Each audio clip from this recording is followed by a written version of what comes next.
All righty. What's up, everybody? My name is Robia Nicole, your therapist by day, artist by night. I am so proud and honored to be a part of Defined by Poetry.Hype. If y'all would do me a favor, come it up, man. Check me out on this episode. I have presented my most favorable poem, which is called Life. Come check it out with me. Listen to it. Allow it to resonate with you. Again, check me out on my episode, Defined by Poetry.Hype. Robia, therapist by day, artist by night. Mwah. What's up, everybody? My name is Robia. I am your therapist by day and artist by night, bringing y'all greetings from Detroit, Michigan.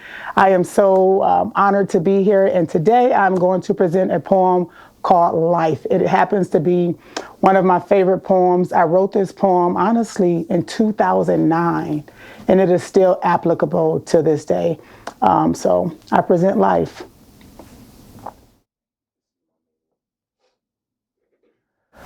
Many people look at life and take it for granted, not knowing what lies ahead, but think they're better off dead. And who said life would be easy? Not willing to work for it, but always on this get-rich-quick scheme. You see, your thoughts are skewed like data in a longitudinal study. Over time, your life becomes lifeless. And when you die, people become frightened as if they've been struck by lightning. Life is a gift and a beautiful thing. I sometimes hear angels sing sounds of beautiful harmonies felt through the soul, and I sing sweet lyrics of melodies to the old eye, stare at the sun, wanting answers that has no questions, wanting to question the answers that are given. And I'm living in a world that's torn between good and bad, and everybody walking around mad, and me, I'd be sad at the life they say I could have if I only loved a man. Goddamn. So I want to take a time and just kind of break that down. When you think about life, you think about happiness, you think about struggles, you think about moving forward, you think about setbacks. And when I wrote this poem back in 2009, I had recently experienced a breakup, first breakup of my entire life. And I didn't know how to deal with those feelings. I didn't know how to compartmentalize them in a way that still allowed me to move forward in life because, you know, impermanence happens. Nothing lasts forever. So when I wrote this particular poem, I looked at life from all different angles. From, you know, happiness to sadness to what was happening back in the day to my ancestors to understanding truly the existence of who Robia is and how to bring life to other people who might be in a state of disparity. If I could only love a man, goddamn. I'm crying, I'm trying, I'm still trying to live right and love right, but I'm losing sight of those who really care for me. And how dare he disown me because I love she. I'm like my mother and the apple don't fall too far from the tree. She taught me to be me for me. So when I have seeds from my wound, I'll teach them to be them for them. Rough days come and many people smoke hay to escape the day, especially in May or on 420 when millions gather to smoke plenty. I stare into the clouds as if I'm sailing on a ship. And I can see the master try to throw my mama over the ship. With a tight grip, she looks up big and says, "Master, make it quick." He laughs and says, "One nigga, I'ma beat you till you dead. Two nigga, did you hear what I said? 3, 4, 5. She drops to her knees in a puddle of blood, faces covered in mud. Let me stop it right there. There was a lot going on in that particular piece. What I was conveying in that particular stanza, if you will, is the ability to be me. No matter who I love, no matter what life has thrown at me, to continue to take those lemons and not just make lemonade one time, but make lemonade continuously drink from that pitcher that is going to fuel who Robia is. And I took it further, a little bit further when I talk about having seeds from my own wound. I lost my mother in 2017 to cancer. Rest in peace, Mom.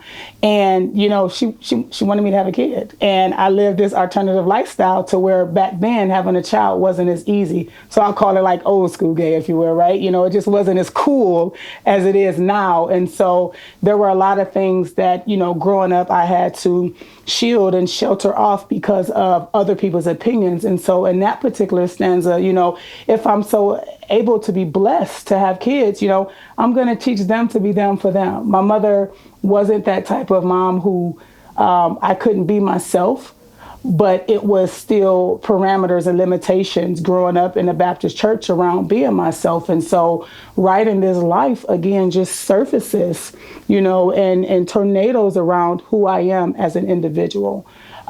When I talk about one, I'm gonna beat you till you're dead. That's simply, back in the day, as we all know, slavery was there, and I didn't want to live in an enslaved mentality. So I'm like, get off of my back, let me live, let me be who I am. And no matter what happened, in the past, we still have some fight. And so I'm fighting for those who can't speak for themselves. I'm fighting for the inner Robia. I'm fighting for the new generation that's coming up and need to be guided in a way that allows them to, reach their fullest potential.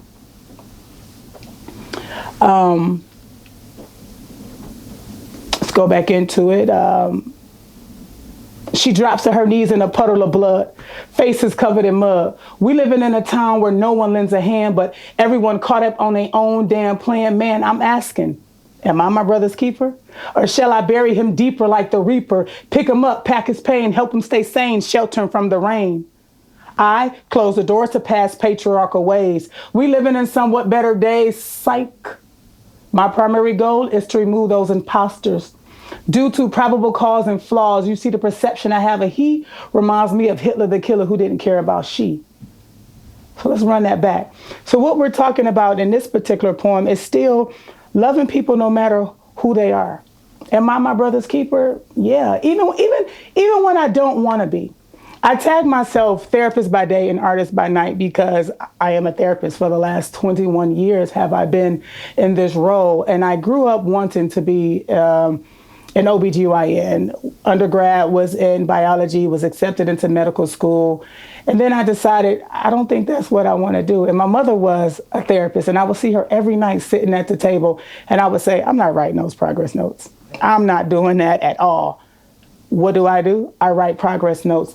But this is just a testament of how the universe chose me. I didn't choose to be a therapist. I was going to be a doctor, right? I was going to make shitloads of money and deliver babies. And then the universe said, no, this is what you are to do. So am I my brother's keeper? Absolutely. Through these poems, therapist by day, artist by night, I am bringing healing. And everybody healing looks different. So if you don't resonate with one line, you might find another line where you're like, I never thought of it that way. And so again, bringing this whole idea of life. What does life look like for you? We only got one time to do it. And you can do it right with some mistakes, or you can do it wrong and continuously be in agony. And there's a difference between pain versus suffrage. And so this poem is hoping to alleviate suffrage and just take the pain for a little bit of time so that we won't continue to suffer. Okay, we'll bring it back. Pick him up, pack his pain, help him stay sane, shelter him from the rain. I close the doors to past patriarchal ways. We're living in somewhat better days. Psych. My primary goal is to remove that imposter due to probable cause and flaws. You see the perception I have of he reminds me of Hitler the killer who didn't care about she. So I keep my mind sterile like test tubes and petri dishes in the lab. I think he need a cat from the drink. Oh, he drunk. His body contaminated like a staph infection. His perfection is non-existent. So he finds himself enlisting in that be-all-you-can-be army because he has no way out. We living in a drought. We're living in a time where the money is low and the food is sure to go. And oh no, who told y'all things will get better? They fooled you. Life. So we run that last part back. You can go out. You can go to the bar every Friday night and have a drink. You can go out and you can go enlist in the army. You can do everything you need to do that you feel is good for you at that moment. But if you don't take anything from this poem, I want you to take the idea of, am I doing this for me? Am I writing this poem for me? Am I dancing this dance for me? Am I speaking these words for me? What life am I building for myself? So again, I am your therapist by day and your artist by night. I enjoy the art of poetry. I enjoy the art of creativity. So remember, when you're getting up every day and life is life, and ask yourself, like, am I going for pain today or am I going for suffrage? Thank y'all so much. My pleasure. Again, my name is Robia, therapist by day, artist by night. Detroit, what up, though? Thank you. I love that. Fire.